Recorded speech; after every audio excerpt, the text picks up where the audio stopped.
කාචය වැඩසටහන වෙත ඔබ සියල්ල සාදරයෙන් පිළිගන්නවා. මෙහිදී අපි දේශපාලන සමාජ සහ මිනිස් හැසිරීම් මතුපිටින් බලනවා වෙනුවට විද්‍යාත්මක කාචයක් කරහා බැලීමට උත්සාහ කරනවා. මේ අලුත් වැඩසටහන මගින් කිසියම් දේශපාලන පක්ෂයකට හෝ දේශපාලකයෙකුට කැමති වන්න හෝ ප්‍රතික්ෂේප කරන්න කියා යෝජනා කරන්නේ නැහැ. නමුත් ඔවුන් දෙස විද්‍යාත්මක සහ යම් න්‍යායාත්මක කාචයක් තුළින් බලන්න යෝජනා කරනවා. අපගේ ඉලක්කය වන්නේ අප විශ්වාස කරන දේවල් සහ එම විශ්වාසයන් බොහෝ විට හැඩගැස්සී ඇත්තේ මොන ආකාරයටද, එහෙම නැත්නම් අපිව පෙළඹවීම් වලට, එහෙම නැත්නම් අපි කියන මැනිපියුලේෂන්ස් වලට සහ අපිව එක්තරා විදිහක ග්‍රහණයකට ලක් වෙනවා. එහෙම නැත්නම් අපි කියන මේ හයිජැක් කියන වචනේ පාවිච්චි කරනවා. කෙසේද යන්න තේරුම් ගැනීම කරන උත්සාහයක්.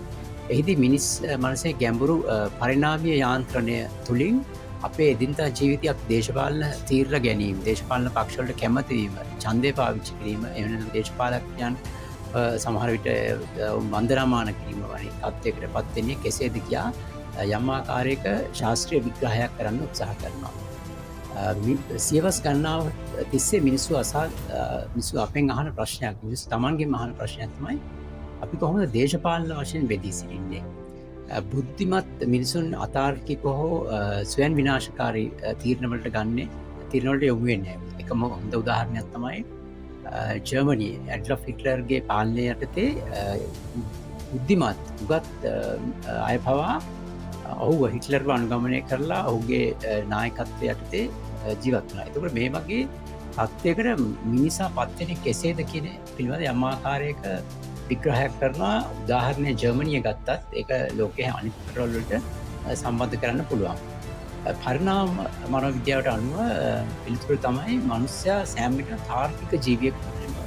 ඒ කියන්නේ චිත්ත වේගී සහ කණ්ඩායම්වාදය පක්ෂග්‍රාහී වීම සහ කිසියම් කණ්ඩායමකට බැඳී පක්ෂ සමාජිකයෙක් වීම හෝ කිසියම් නායකත්වයක් යටතේ ජීවත් වීමේ මිනිස් පෙළඹවීමක් තියෙනවා. අපි මේ පිළිබඳ අධීරයෙන් අධීර විග්‍රහ කිරීම උත්සාහ කරනවා. මෙහිදී අපි මුලින්ම බලමු මිනිස් මනස විකාශනය වූ ආකාරය.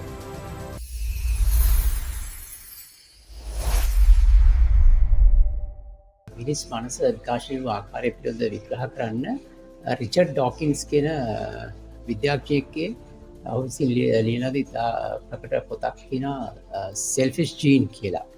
ඒ පොත පදනම් කරගෙන යම් ආකාරයක විග්‍රහයක් කරන්න උත්සාහ කරනවා. ඔහුගේ අදහස් අනුව අපි පරිණාමය වෙලා තියෙන්නේ සත්‍ය සෙවීමට, එහෙම නැත්නම් සත්‍යවාදී දේවල් ගවේෂණය කිරීමට වගේ දේවල් වලට නෙමෙයි, හුදෙක් දිවිගලවාගෙන ප්‍රජනනය, එහෙම නැත්නම් වර්ගයක් බෝ කිරීමට තමයි අපිව ප්‍රෝග්‍රෑම් වෙලා තියෙන්නේ. එහෙම නැත්නම් අපි කියනවා survival and reproduction. එතකොට අපි පරිණාමිකවම විකාශනය වෙලා තියෙන්නේ ජීවත් වීම, ආහාර සොයාගෙන ආරක්ෂා වෙලා ජීවත් වෙලා යම් ආකාරයකට පරිණත වුණාට පස්සේ වර්ගයා බිහි කර තමන්ගේ තියෙන ජාන ටික ඊළඟ පරම්පරාවට ප්‍රවාහනය කිරීම. එන්නේ ජාන සැකැස්ම තියෙද්දී අපේ මොලේ පරිණාමය වෙද්දී වැදගත් වෙන දේවල් තමයි වෙන්නේ බිය, කෝපය, පක්ෂපාතීත්වය වැඩි ඒ යාන්ත්‍රණය තමයි අපේ මනස තුළ තියෙන්නේ. ඒ කියන්නේ සතුන්ගෙන් බේරීම සඳහා ෆ්ලයිට් ඇන්ඩ් ෆයිට් කියන මෙකැනිසම් එකක් තියෙන. එක්ක සටන් කරනවා නැත්නම් පලා යනවා. ඒ වගේම තමයි ආවේගශීලී වීම, කණ්ඩායමක් ලෙස ජීවත් වෙන්න. ඒ කියන්නේ කණ්ඩායමක් ලෙස ජීවත් වුණොත් තමයි වනාන්තරයේදී තමන්ට සර්වයිව් වෙන්නේ. එහෙම නැත්නම් ජීවිතේ පවත්වා ගැනීම ආධාර වෙන්නේ. එතකොට හැමදෙස්සෙම කණ්ඩායමකට බැඳීම, කණ්ඩායමකට පක්ෂපාතීව සහ කණ්ඩායමක් රැක ගැනීම කියන එක අපේ ජාන සැකස්ම තුළම තියෙනවා. ඒ කියන්නේ පක්ෂග්‍රාහීත්වය තියෙනවා. නමුත් දැන් අපිට තියෙන ගැටලුව තමයි වනාන්තරයේදී දඩයම් කරද්දී කණ්ඩායම වශයෙන් ජීවත් වුණත්, ඒ සහයෝගීතාවයේ තිබ්බත් ඒ ප්‍රෝග්‍රෑම් එක, ඒ ජාන සැකස්ම වර්තමාන ලෝකයේ වෙන විට අපිට වෙනස් වෙලා නැහැ. අපි ඒ ජාන පැකේජ් එක, එහෙම නැත්නම් සැකස්මත් අරගෙන තියෙනවා.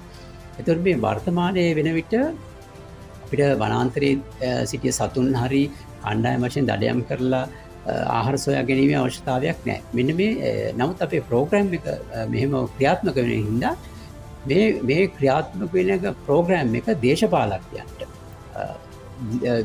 විතා විශාල ලෙස වැදගත්. මොකද දේශපාලනයන් අපි තුල තියෙන මේ කණ්ඩායම් හැඟීම, එහෙම නැත්නම් කණ්ඩායම් වලට තුළ ජීවත්වීම එක ජාතිකත්වය ජාතිවාදය වර්ගවාදය ආගම්වාදය වගේ විවිධාකාර දේවල් වලින් අවශ්‍ය වෙලාවට ඒගොල්ලන්ගේ අපි කියනවා දේශපාලන ප්‍රොපගැන්ඩාස්ට එතන ප්‍රචාරය සඳහා අවශ්‍ය විදිහට මේක සකස් කරන්න පුළුවන්. එතකොට සෙල්ෆිෂ් ජීන් රිචඩ් ඩොකින්ස් ගේන්නේ මෙන්න මේ ඥාන සකස්ුනේ වනාන්තරයේ පැවැත්ම සඳහා. එහෙම නැත්නම් දිවි ගලවාගෙන වර්ගයක් බෝ කිරීම සඳහා. නමුත් නූතනය වෙන විට අපේ මේ ඒ ඥාන සැකස්ම දේශපාලකයෝ ඔවුන්ගේ වාසිය සඳහා පාවිච්චි කරනවා. ඒ කියන්නේ අපේ මේ කණ්ඩායම් හැඟීම වර්ගවාදී ලෙස පාවිච්චි කරන්න පුළුවන්. අපි ළඟට යමුවෙමු තවත් විශිෂ්ට කෘතියක් තියෙනවා පොලිටිකල් බ්‍රේන් කියලා. ඒක ඩ්‍රූ වෙස්ටන් කියන මනෝවෛද්‍යවරයා තමයි මේ පොත ඉදිරිපත් කරලා තියෙන්නේ. ඔහු ගේන අදහස ඊළඟට අපි විග්‍රහ කරලා බලමු. ඔහු ගේන මූලික තර්කයක් තමයි මිනිසුන් සාමාන්‍ය ජනතාව දේශපාලන තීරණ ගැනීමේදී ඒව තාර්කික ලෙස ගන්න ප්‍රමාණය අඩුයි. ඒ කියන්නේ ඔවුන් දේශපාලන පණිවිඩයක් අසන විට මොලේ චිත්තවේගී මධ්‍යස්ථාන ආලෝකමත් වෙන. එහෙම නැත්නම් ඒවා සක්‍රිය වෙනවා. තර්කය සහ විවේචනාත්මක චින්තනය කියන ක්ෂේත්‍රය එකට අදාළ වෙන්නේ නැහැ. ඒ කියන්නේ පොලිටිකල් මෙසේජ් එකෙන් අපි හිතනවා නම් අපි තාර්කික විදිහට තීරණ ගන්නවා කියලා ඒක වැරදි අවබෝධයක්. ඒ කියන්නේ ඔහුගේ පර්යේෂණ වලින් ඔහු පෙන්වලා දෙනවා මිනිස්සු දේශපාලන තීරණ ගන්නේ පක්ෂවල ප්‍රතිපත්ති ප්‍රකාශන කියවලා ඒ ඔෆිලෙන් ගැඹුරු අවබෝධයකින් නෙමෙයි.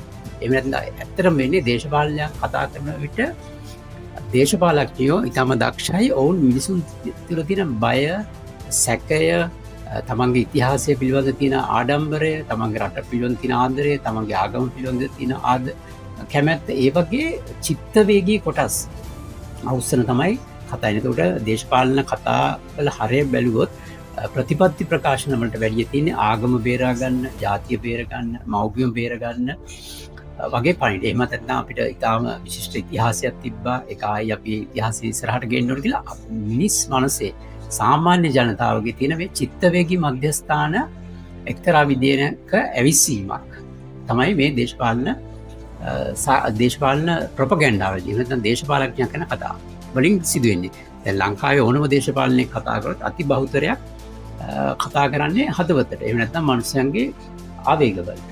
ඉතින් එන්නේ ඒ හින්දා මේ ඔහුගේන වැදගත් තර්කයක් තමයි තමන් කැමති දේශපාලන පක්ෂය දේශපාලකයා වැරදි කරත්, දූෂිත වුණත්, ඒ ඔවුන් පිළිබඳ පැහැදිලි සාක්ෂි තිබුණත් මිනිස්සුયો මේ ජීව විද්‍යාත්මක නැඹුරුව හින්දා මෙන්න මේ තත්ත්වයට එනවා. ඒකින්ද ඔහුට අනුව මේ ජීව විද්‍යාත්මක නැඹුරුව මේ මෝඩකම කියලා අපිට විග්‍රහ කරන්න බෑ. ඒ අපිව ප්‍රෝග්‍රෑම් වෙලා තියෙන විදිහ. නැත්නම් අපේ මේ ඥාන සැකස්ම තුළ අපිම ඒකේ ගොදුරක් බවට පත් වෙනවා. ඉතින් මේ හින්දා මේක මේ ඡන්දදායකයා මෝඩයි කියන තැනට අපිට එන්න බෑ. අපිට වෙලා තියෙන මේක ජීව විද්‍යාත්මක තත්ත්වයක් කියලා. අපේ මනස, අපේ බ්‍රේන් එක ඉවෝල්ව් වෙලා තියෙන්නේ. නැත්නම් විකාශනය වෙලාම තියෙන්නේ කිසියම් ගෝත්‍රිකයක් ඇතුළත, එහෙම නැත්නම් කිසියම් කණ්ඩායමක් ඇතුළට වෙලා ඒ කණ්ඩායම ඇතුළ සහ ඒ කණ්ඩායමේ නායකත්වයට ජීවත් වෙන්න.